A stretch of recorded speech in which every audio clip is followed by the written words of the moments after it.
Let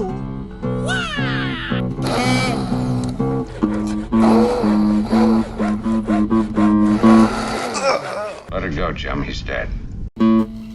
Hello, and welcome to Improv Autopsy. I'm your host, Stephen Cadwell. Through the podcast, I've discovered people and groups that I'm ashamed I hadn't encountered before. Some of them have connections to theaters I've been a part of, and some of them have just been a part of the greater art form whose ripples influenced me without my ever being aware. My interview today is with one such person, Mark Hervey, one of the Bert Furstners. The story of the Furstners is fascinating, and someone with more money than me needs to finance a documentary. I'll let Mark pique your interest in the interview if you're unfamiliar with the Furstners. As great as the story of the Bert Furstners is, it's only a part of Mark Hervey's story. Everyone comes at improv from slightly different angles, and Mark came to it, I was going to say from, but I think it was through music. Like many improvisers, Mark is a highly creative individual, and his first love is music. He brings that sensibility to how he thinks about improv and performance. Though he doesn't perform improv as often as he used to, music is still very much a part of his life, and you'll find some links to it in the show notes, and you can listen to some of the various ways Mark expresses himself in that medium. Mark is also an accomplished editor, and I imagine being a musician makes him better at that as well. Mark's interview was a lot like smooth jazz. He's very thoughtful and reflective, and I enjoyed our discussion very much. I'm sure you will too. Welcome to part one of Mark Hervey's Improv Autopsy. Great. Mark, thank you so much for agreeing to talk to a total stranger about improv. Sure. My tens of listeners will also enjoy it, I believe. So I guess jumping right in, Mark, what was your first encounter with improv? When did it sort of enter your consciousness? So the strange thing is it was not formal. It was organic. Like my first love really is music. I played in bands all through high school and college. And right out of college, I was living in a house with a bunch of guys, 3 of which were in my band, and we had a rehearsal studio in the basement. We took ourselves very seriously. We would have these long rehearsals, and we ended up writing like goofy ass songs after that would just sort of pop out of us, and we would improvise these songs, and we would switch instruments, like I'd play drums or somebody else would pick up a guitar. And there was one Memorial Day, I think it was 1984 or 5. This guy at the club that booked this club headliners in Madison, Wisconsin, called us up and said, "Can you guys do this date?" And we couldn't because our drummer wasn't there. And I said, "Well, why don't we get another friend drummer and we can do the goofy ass songs that we've improvised?" So we did. And we didn't have enough songs, so we took suggestions from the audience. We said, "Give us a title and we'll write a song on stage." And we did. It was just like "Have a Nice Day" and "Hey, what's the big idea?" And that was the birth of a band called the Gomers, which still exists, we say, whenever 2 or 3 of us are gathered together, to quote a Bible verse, I guess. But the Gomers became a very beloved, long-standing Madison institution of a band out of just improvising.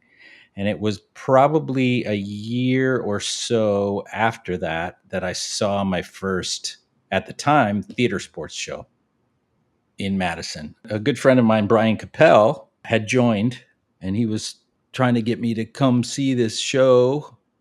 And I was like, "Yeah, I'll get there. And they were playing this club that was actually a music club. And I went one night with a friend to see them, and I was blown away. I was like, "Oh, wow." And there were some of the athletes that I knew sort of on the fringes. I had an acting teacher in college where I actually have a degree in English, but I had taken a class, and she was part of that. So Mike Rock was part of that, who ended up becoming the manager of Comedy Sports in Madison. And then eventually one of my closest friends, Pat Walsh, Jeff Kramer, who ran San Jose Comedy Sports, or probably still does. Jennifer Rupp, who would eventually marry Dick Chudnow. We're all part of this troupe, and I became an addict just going to see them. I mean, it was like jazz. It was like it was never the same twice. They were all so committed and funny. They eventually moved from that club to this sounds very strange, to a Pizza Hut. And whenever I say that, I know something happens in people's heads. They go, "Oh, a Pizza Hut," and they picture the building with a red roof and whatever. It wasn't like that. It was a storefront on a street, an old building. So it was more like a regular restaurant, right? That you walked through a hallway to the left and into a back room up some steps, and it had a balcony around it. Like it was kind of a rectangular room with a balcony on two sides and stairs that went up the balcony, and we built a stage in the corner. And so the audience was on two levels, sitting around the balcony, and also and they could order pizza and beer and watch a comedy show. So I started going to that and taking friends, anybody I could, and it would fill up. They would sell out shows, two shows, Saturday to Sunday, or Friday to Saturday. And then they were offering workshops. And one of my bandmates was like, dude, let's do one of these workshops. And I was like, yeah, okay, I'll go with you. And the Sunday afternoon rolled around. It was like supposed to be two or three in the afternoon on a Sunday that we'd signed up for this workshop. And then my roommate was like, or my bandmate, who was my roommate as well, he was like, "Oh, I have something else going on. I'm not going to go." And I was like, "Well, I signed up just to accompany you. I'm not going to go either." And then it got closer to the time, and I was like, you know what? I'm not doing anything anyway. It was a lazy Sunday afternoon in the summer, and I was like, okay. So I meandered over to the Pizza Hut. Literally, they would use the back room as a rehearsal, or they would give workshops back there as well. And that was it, man. Mike Rock was running that workshop. Pat Walsh, who went and started DC Comedy Sports. But again, at that point, it was still theater sports. So that's where it all started for me. Like it was kind of on a whim. And a year later, I quit my job as a technical writer and started doing that full time. Like we were doing a Thursday night show, 2 Friday, 2 Saturday, and then we would do remote shows too, and started getting involved. We were the second satellite group of Milwaukee Comedy Sports, or the first satellite group, I should say. Dick Chudnow started the Milwaukee, and then Madison was the second. And so we were doing shows with them as well as remote shows, getting hired to go do corporate events or school events or fraternities or whatever. So I was traveling. I was making my living as an improviser in Madison, Wisconsin, which is kind of crazy to think about now. But that's the origin story for me. Okay, so I want to go back a little bit and ask some follow-ups. So you first went to the show, and you said it was theater sports, not comedy sports at the time? Yes. And that was because you knew some people that were performing? Yeah. Brian Capel, who was a close friend of mine, he was a theater major, and we had met in a choir at like we were both in like a concert choir. And we were talking after a class, probably in 1982, and he invited me to. He had an extra ticket to see the English Beat and whatever. So I like whatever. That story is meandering, but he and I became close friends, and he was the one that was egging me on to come see this show, which I finally did at a club called Zingers in Madison. That's where I first saw it, where I was describing where I saw all those people. And when you saw that first show, did you recognize what you'd been doing with your band, with the Gomers? Did you recognize that connection, or did that come later where you're like, hey, we were doing that? No, it seemed like they're doing what we were doing, except that there's structure to it. Like we didn't know what we were doing in the band, except for just taking the piss out or whatever. Yeah. Like we were just having a good time, Yeah.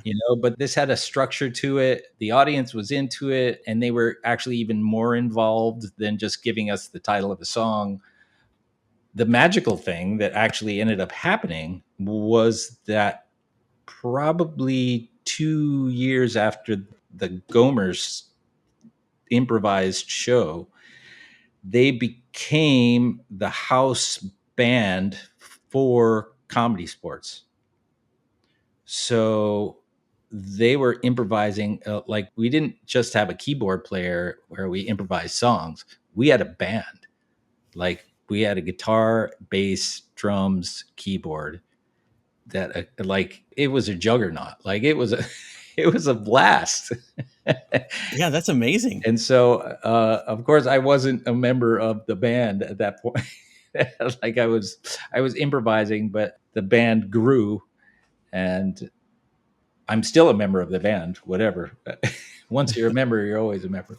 But at that point, I wouldn't run up and play and then come back down. But like, that was what happened. Well, I was going to ask, and maybe you already answered. So when you saw the theater sports show, which would eventually become Comedy Sports, Yeah. how musical was it? But I guess if they brought the band in to be the house band, they had to be doing some musical improv in there. Well, they had, yeah. I mean, their music was a part of it. I think at that point they had Mary Parmentier, who was playing keyboards, but she was also an improviser. So it depended on the lineup for that night whether she was playing or not. Like she was a great referee as well. So yeah, I mean, music was part of what I first saw, but it expanded obviously with a full band up. Like Yeah. they would take over the corner of the balcony, and so that yeah, that was amazing actually. Do you remember anything or any standout moments this far downriver from those first shows that you saw? Anything you still remember? I mean, anything that I would say, I still remember lines from them playing Story, and they even me saying them wouldn't. They're more inside jokes between me and friends that were seeing the show. Like, So you still quote them to each other? oh yeah, we still do. In fact, somebody like my friend Josh just texted me the other day. I said something was stupid over a text, and he was like, he came back to the line, stupid, stupid, stupid, so stupid. Like but in my head, there's a voice attached to that, Yeah. and the actor that was actually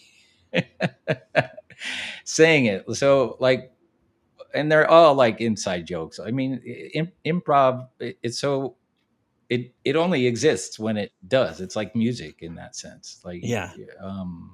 It only exists in the moment that it's happening. Even more than music. I mean, you can record music and play it back and sort of still have that same feeling, but it's really hard to record improv and actually listen back to it or watch much of it. I mean, whose line is it anyway? Managed to do it to some extent, but you're not going to watch those same shows over and over again and have the same reaction. You know what I mean? Yeah. So it's very ethereal. It's such a transient art form. Like it doesn't exist outside of the moment it exists in, which is kind of the thrill of it as well. Absolutely. I also love that you have those little inside jokes. My wife and I will still quote to each other some improv Shakespeare lines that we saw years ago when we lived in Chicago, and just ran. I mean, it's groceries, groceries, groceries, which means zero to anybody else. But we were both there, and you know what it means. Yeah, exactly. We know what that means. So you were a fan then. Yep. Before you took the class. Yeah. What was it in the class that got you hooked? I've always been a collaborator. I mean, and part of that is being in a band as well. Like it felt like starting a band. Like this group of actors who was taking the class. It was me, Chris Tallman, who would later go on to become Mr. Thunderman on Nickelodeon, Cohen Bailey, Josh Lewis, Lee Becker, Mike was teaching the class. Mike Rock, Pat Walsh was teaching the class. It just felt like we were, I don't know, the camaraderie and the trust that you were building. It was just exciting. It was thrilling, and the goal, like of each class, like we were trying to crack each other up. You know what I mean? Like it was like nobody was competing against each other. It was all very supportive, and yeah, it was a really collaborative, supportive environment. And the best improv only happens when you have that trust and connection between the actors, right? Yeah. Yeah. So, I mean that really was the exciting thing to me. So it was more the vibe of what was going on versus because you had your creative outlet in the band. So it wasn't that you were searching necessarily for a creative outlet, but you found the camaraderie and like minds when you went to class. Yes, and I have to say, like there is a certain addiction to laughter, like making a room of people laugh Yeah. is really addicting. Like it's an amazing feeling. I mean, with rock and roll, you can just take your guitar and mow over people and they can, whatever, they're going to dance or not, or they're going to feel what they feel, but you don't get the immediate, like, it was just a different thing that I had never experienced before, really. And so I think I was just following my muse, I guess. I was following my instinct at that point. I mean, I continued to play music, but it was funny when when a group of us finally decided, well, let's go start Comedy Sports in New York, which was in 91. I moved to New York. By that point, I had sold a couple of amps. I kept my guitar. Like I basically trimmed stuff down and I was no longer in a band at that point. My band was this group of people that we were going to go conquer the world in New York City. Yeah. Instead of being big fish in a small pond, we were gonna be shark bait. Well, so was there anything else improv wise in Madison at the time or by the time that you left? There was a place called Arc Improv Theater, and I think, if I'm not mistaken, Mike Rock could correct me on this, but I think Joan Cusack was a part of that, maybe her younger brother. But it was long form improv. I mean, the thing about comedy sports is like if something's failing, like you have a referee to stop you from Yeah. sucking all the air out of the room. So it was fast and furious. It's like pop songs, you know what I mean? Like I did get into some long form improv later, but at that point, long form improv seemed like a much bigger risk. If it's great, it's great. If it's bad, like Dick Chudnow would say, it's like having your teeth pulled. You just don't want to be there as an audience member or on stage. Yeah. If you're an actor. Like, Yeah. when is this thing going to be over? I don't think anything particularly has changed in that regard. I don't think bad long form has gotten any better. And Comedy Sports is no longer in Madison as Comedy Sports, although there have been a couple things have sprung from it, right? I don't think comedy sports exists in Madison anymore. I don't know of the improv scene or the acting scene. I can't speak to it really in Madison. I know Comedy Sports Milwaukee is still going. I mean, I'm in touch with a lot of the actors from back in the day still on social media or else a phone call or a text every once in a while, even with Dick Chudnow, who's beloved amongst the athletes, as we call them. But yeah, I can't really speak to what's up in Madison now. Yeah, I think there was like so many things, I think during pandemic, especially there was a contraction because even Comedy Sports Chicago was gone for a little while. They're back now with a space that they have in the IO building. But back to your experience. Okay. I have a couple of questions. So you were in the Pizza Hut. Do you have any idea if that building still exists? It does. I was in Madison in May, and the building exists. The pizza, it's not. It's like a bank or something else. It's definitely not what the building exists. So if it's a bank, I'm assuming they're not still doing any kind of No, performance no, no. upstairs. Yeah. In fact, even when I was there, the Pizza Hut gig ended, and we moved across.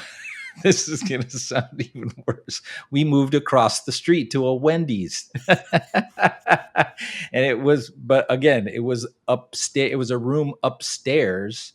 It wasn't a traditional Wendy's. Again, these are like storefronts on an old main street, Yeah.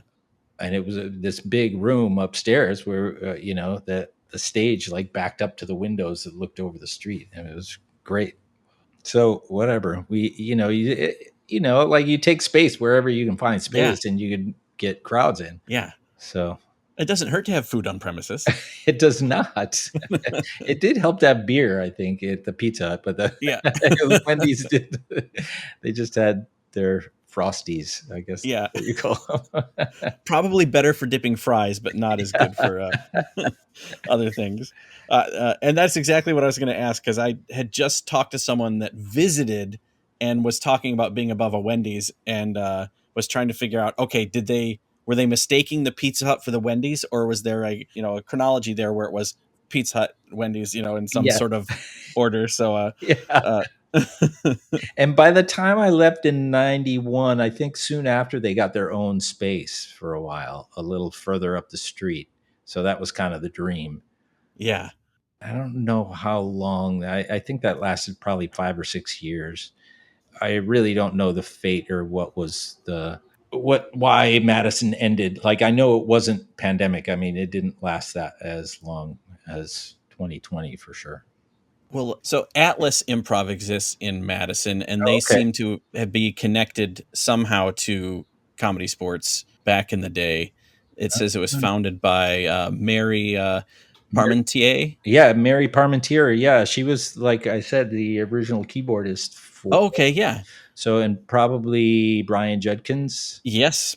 Yep. Yeah, they were all part of the gang back in the day too. And there's another theater I forget the name of now that's also there that I think has connections to Comedy Sports. I know for SAC, because SAC used to be Theater Sports back in the day, and then this has been some time ago now, but they hit some rocky times financially and were unable to pay the Theater Sports dues, and realized that no one was getting in contact with them about the dues that they hadn't paid yet. Yeah. And yeah, so they were like, well, let's do this without the Theater Sports kind of a mechanism. We'll rework it a little bit and do our own thing, and still do the competition type show, but rework it and just do our own thing, and then we don't have to pay the franchise fees. Right. I think that's where Madison sort of came into conflict. Like, Madison, Milwaukee, they were founded as a theater sports group, and then I think Dick Chudnow, who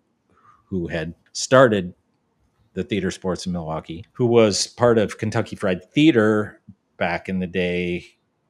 I could go into a whole thing about the Zucker brothers and all that stuff. But anyway, Dick was a part of that. And he, like, theater sports wanted more than he wanted to pay. So he changed the name to Comedy Sports, and then changed a bit of the formatting. And that's where Comedy Sports was born out of. I know probably the similar things happened in Madison. I'm guessing that there was a point at which they just couldn't pay the franchise fee, and even to Comedy Sports, and they were like, we can just do this. We can do what you did. Yeah. I mean, I'm assuming, like, I don't know. I'm making conjecture. And Yeah.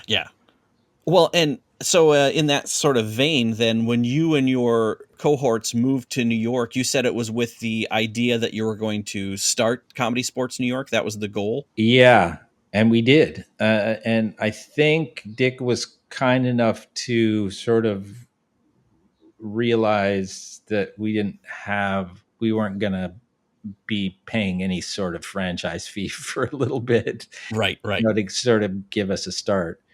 Mike Rock was the manager, was basically the owner of the franchise at that point, though, and he was the manager in Madison. So once we moved to New York, a group of us, we started a show again in the back room of a restaurant in the East Village. At the time, it was called Telephone Bar and Grill. It was like an English pub that served food. It was a big bar as well with English beers, and then shepherd's pie and fish and chips and that kind of stuff.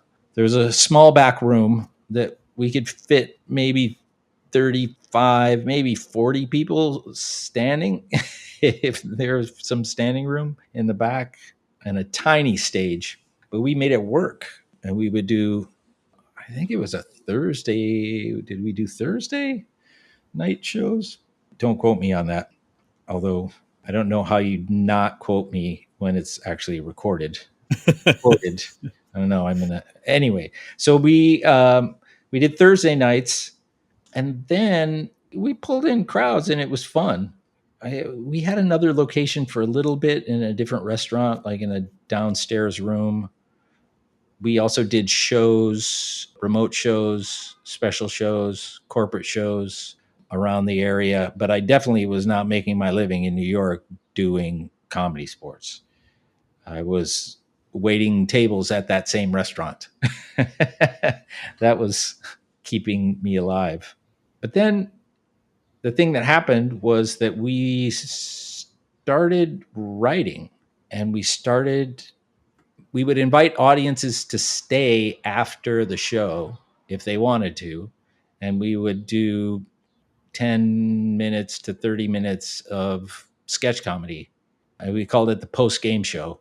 So we would stop, have a small intermission, change out of our gear, our costumes, our athlete costumes, and we would do sketch comedy. And after about a year of that, we had enough to do a show. And so we basically said, who's in? Who wants to pursue this further? And 7 of they're all guys at that point, that said yes. And we started a group called the Bert Ferschners that we went on a pretty good run. I was making my living for a couple of years off of that.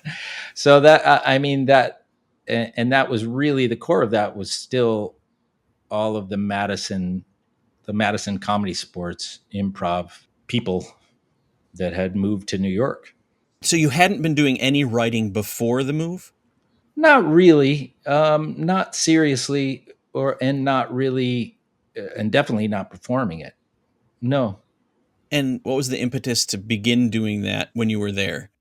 I think we realized that like being in New York, the improv scene, there was a ceiling on it. Like there was no, like how I was speaking before, like improv is only happening when it's happening, like, and it's hard to capture and to put into a bottle and sell it.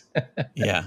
So it was almost like, well, how do we make the next step to actually moving forward in this sort of career if we're going to choose to be together and make this happen? So I think it was just sort of a logical step. Like, we can write stuff down, and actually we're good actors. So and we know how to make people laugh. So why not?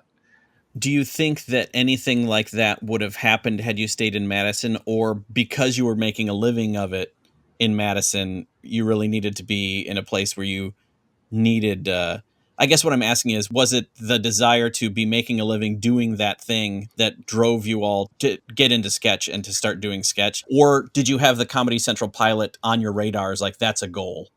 No, we did not have that as a, like, it was very organic.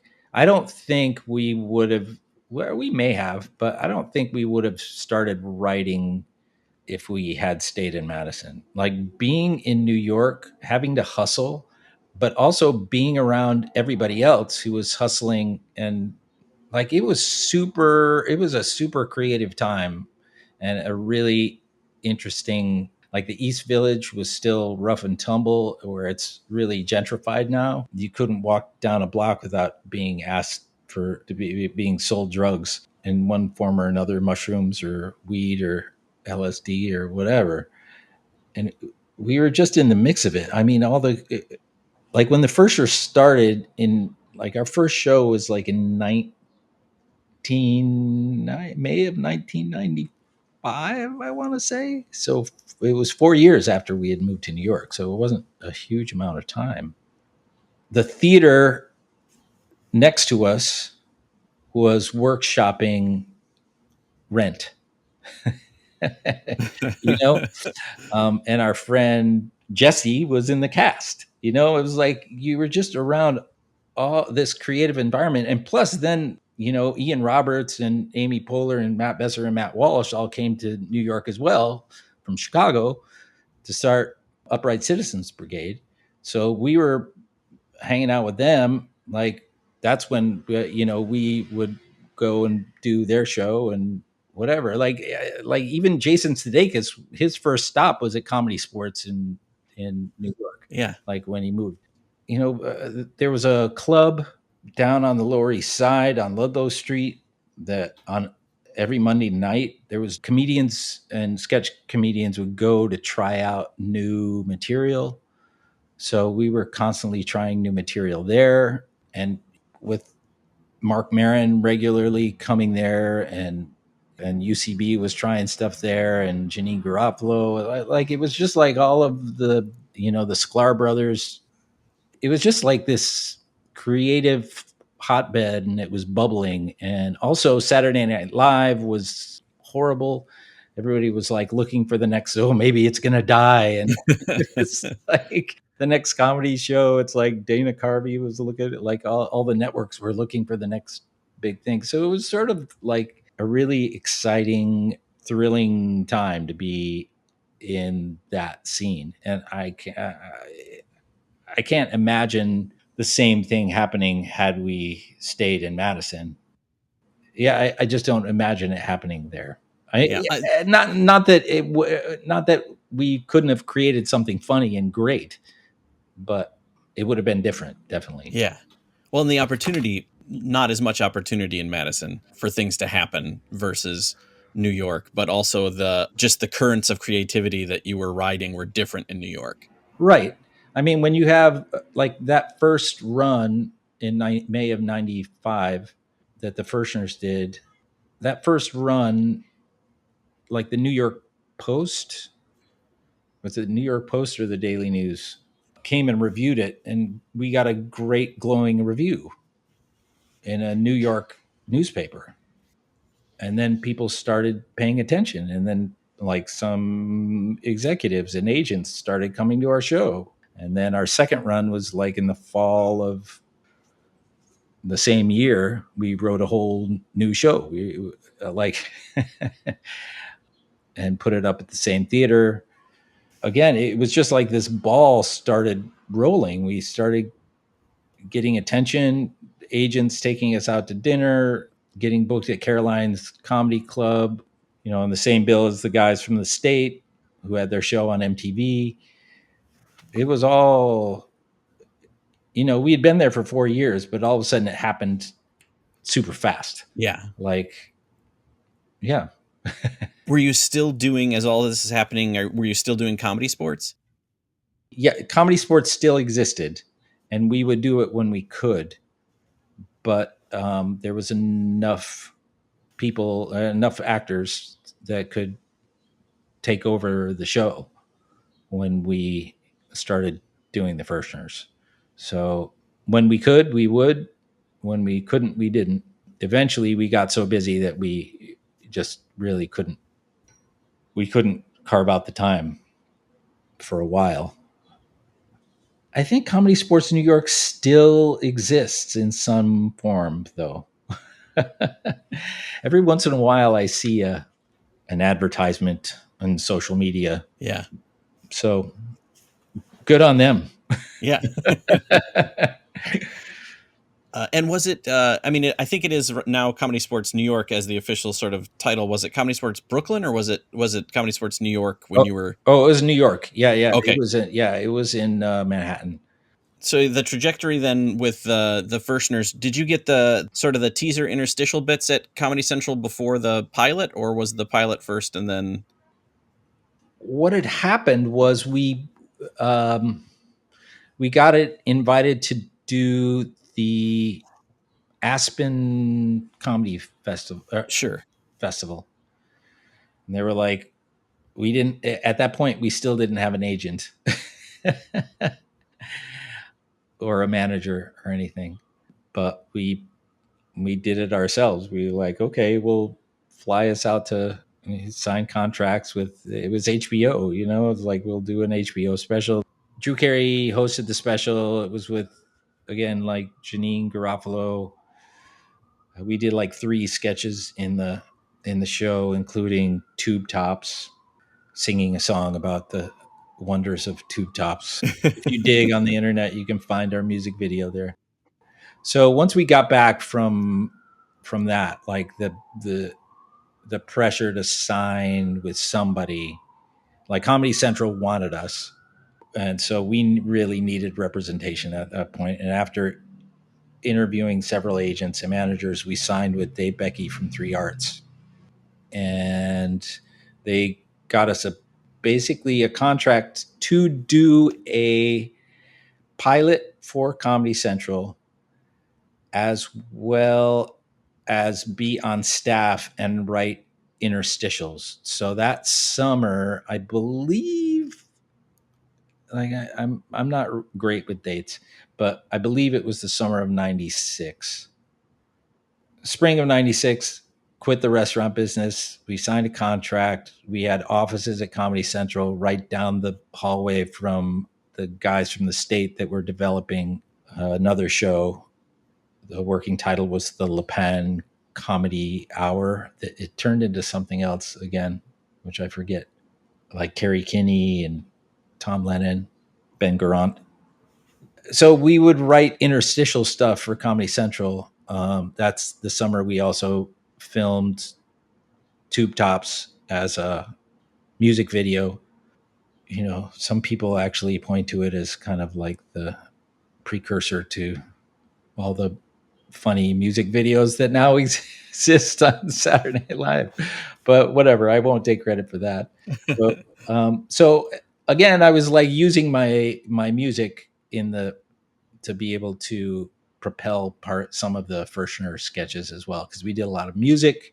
We did anything from long sketches to sketches that lasted 15 seconds, really short, that we called nuggets.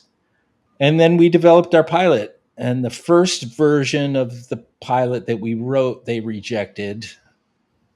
They thought it was too ambitious. Because we did a sketch called Robots. We often played ourselves on stage. We would break the fourth wall and then start talking to each other as actors who are putting on the show. So we had a sketch where you can find this online too somewhere, where we were singing a song and then all of a sudden I pull out a gun and I shoot Dan Barrett, one of the other guys, and Mike freaks out and goes, "Mark, what are you doing? You just shot Dan." And I was like, "It's not Dan. It's not Dan." And I pull his hand off and it's like a bunch of wires. So he's a robot.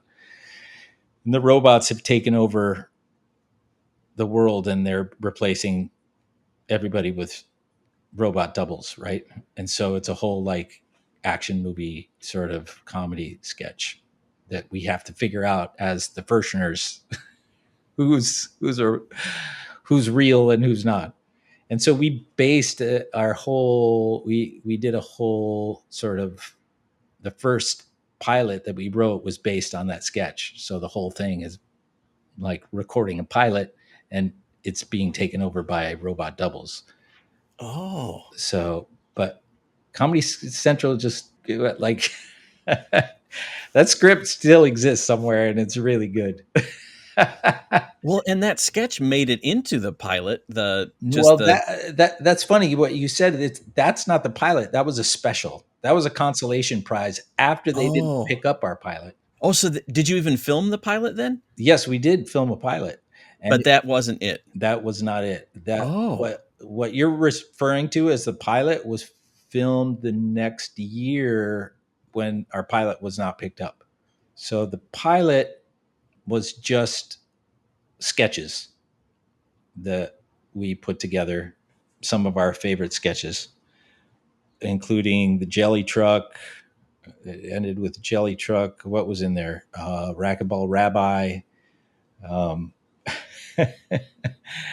a big one was there was a whole parody of Apollo 13 where we go out and start a sketch and something goes wrong and there's no laughs.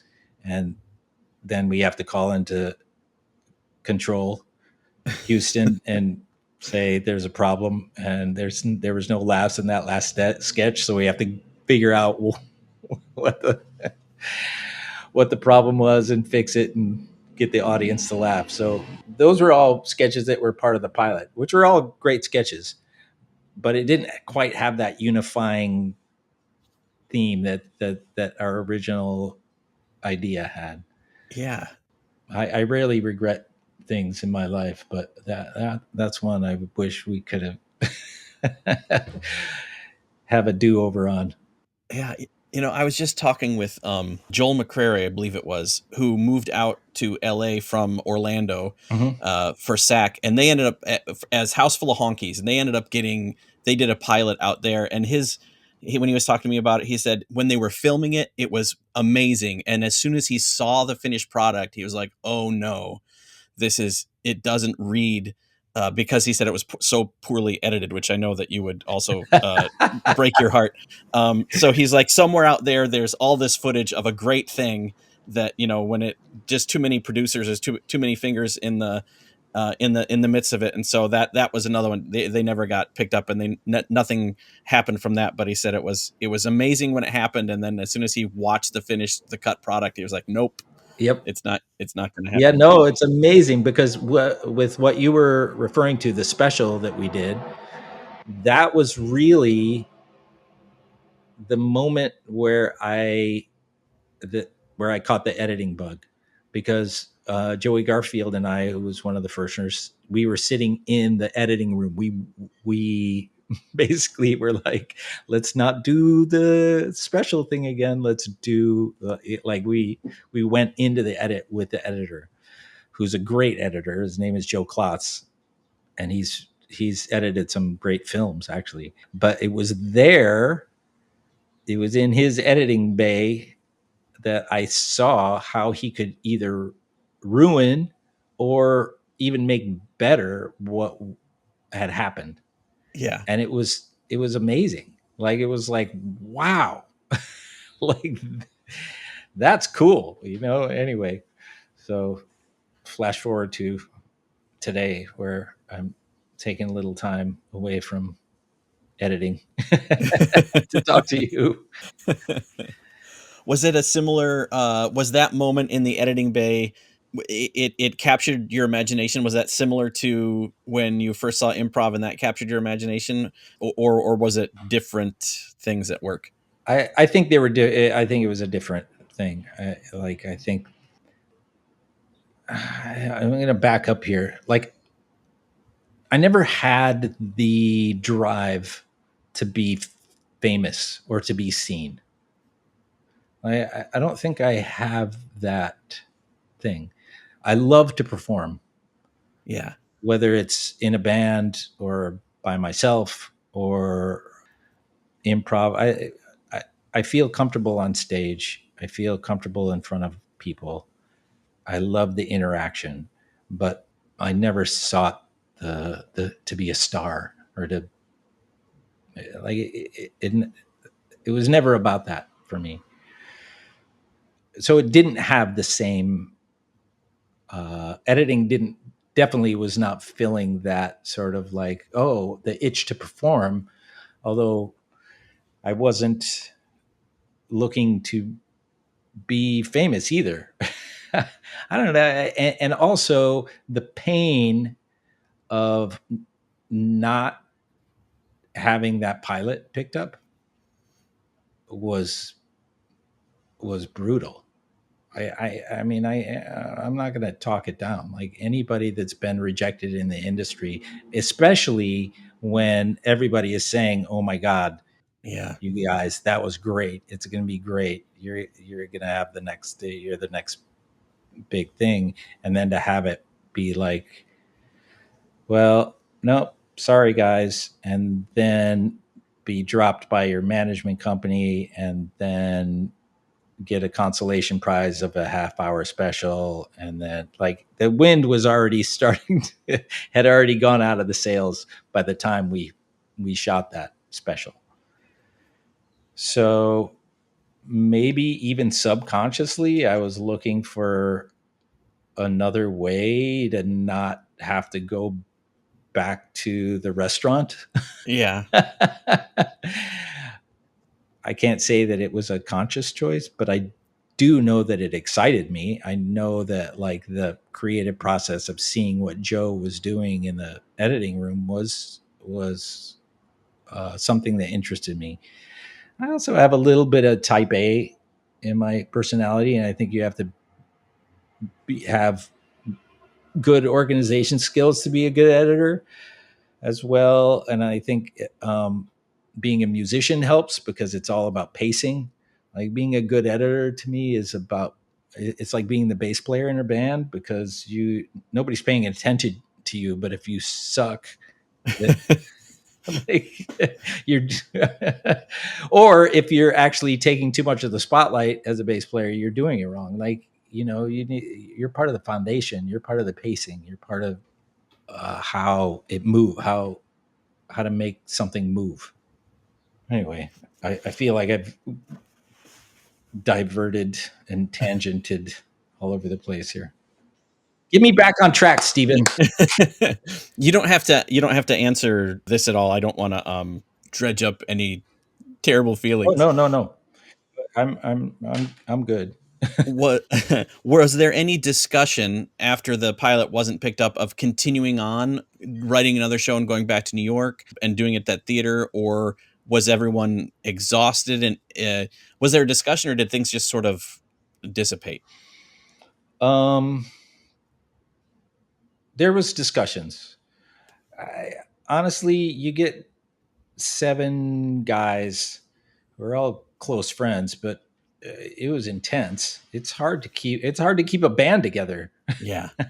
Even, and when you fly that close to the sun, you get, parts of your wings melt. So there was some dysfunction in our relationships. I mean, everybody would admit that. I mean, I'll say now we're all still great friends.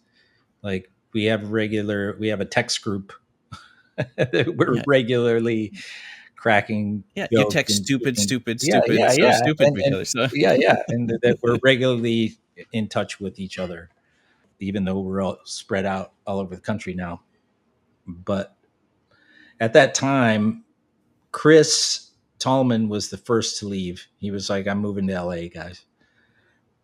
So this must have been, that was probably spring of 98, I have to say.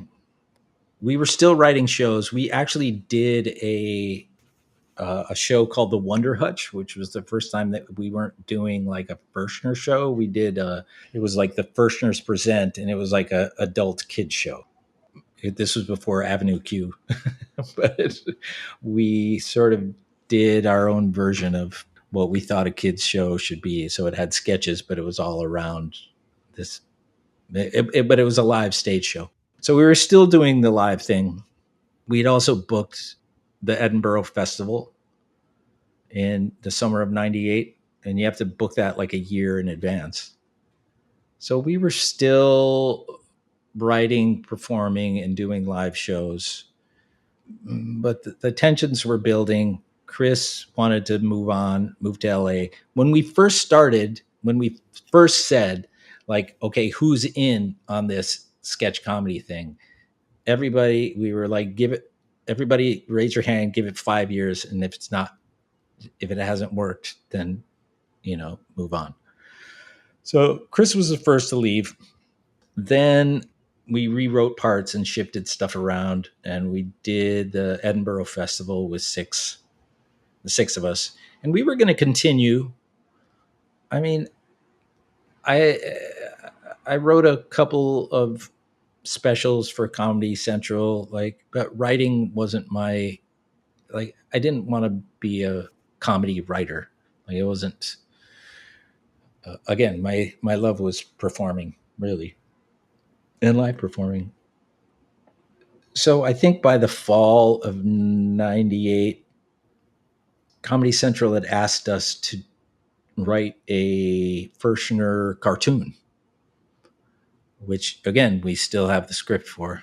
And they were like, and at that point I think there were five of us left then. I think Dan Fleming was the next to leave. He was just like, I can't with the dysfunction. And he left. So there were five of us, and we wrote a script based on our characters putting on shows, a cartoon, and that was not picked up, and they never paid us either. And that was really, after that, that was sort of the end. It was like, see y'all later. And at that point, by then I was producing a monthly comedy show in Brooklyn, where we were asking performers, comedians, to do something with multimedia, whether it be like you stand up with it's simple as an easel, and flipping pages and making drawings or sketches, whatever, but somehow involve some sort of multimedia thing in your comedy. And part of that was, we challenged people to do a 1 to 5 minute short film around a theme. And see, by that time, Final Cut Pro had hit the consumer market, and digital videotape was the thing. So you could, as a civilian, make movies and edit them. And so that was really where I started cutting my teeth, because I was like, okay, not only are we producing this show, but I'm going to make a film every month based around whatever theme we chose. So me and Graham, a good friend who also moved out here with Comedy Sports, but was not part of the Fershners, and now is a sought after DP in the industry. He and I produced that show, and that was really the start of my getting serious about editing. So it was sort of there that I managed to make the shift, still through comedy, Yeah. Well, and for that show, then you were watching people watch your stuff, right? Was there the same fulfillment as being on stage, the same amount of fulfillment, but different type of fulfillment, or just a different thing entirely? No, it's completely different. Yeah, it's really a completely different sort of. I mean, of course, a room of people laughing is always a great thing, but yeah, it's a completely different emotion. Or it was different, very different. Yeah. But it was still a blast. I mean, we still had great contacts and people that came and did our show, including Ed Helms, and all sorts of people came and did our show. But after a while, I guess I had also really started to play music again at that point. Like, I had, again, through comedy, me and another roommate who I was asked to do 20 minutes at a comedy show. And so I was like, I don't do stand up. I'm not going to do stand up. I was like, what if you and I, again, it was sort of back to the Gomers. What if we write some goofy ass songs? We pretend that we're a huge band, like we're the Rolling Stones, and that people should know us. And we're doing a surprise, like we just did Madison Square Garden, but we're showing up at this club to as a favor, and everybody's going to be blown away that we're there, and just act like that. So we put on wigs and wrote some goofy ass songs and did that. And we thought it was just going to be a one-off, but that turned into a whole thing for years. And it grew and grew. We added a bass player and a drummer. We eventually took off the wigs and started writing some really great songs, sort of. And that was Tuppy the Band. And that went on for years. So I was getting my performing itch scratched through other means. Yeah. And in the meantime, started a family. So the editing actually helped pay bills when improv definitely wouldn't have. Yeah. That's it for part 1 of this interview with Mark Hervey. In part 2, Mark answers my Proust questionnaire and we get into the history of some group names, so stay tuned for that. As always, thanks for listening to Improv Autopsy.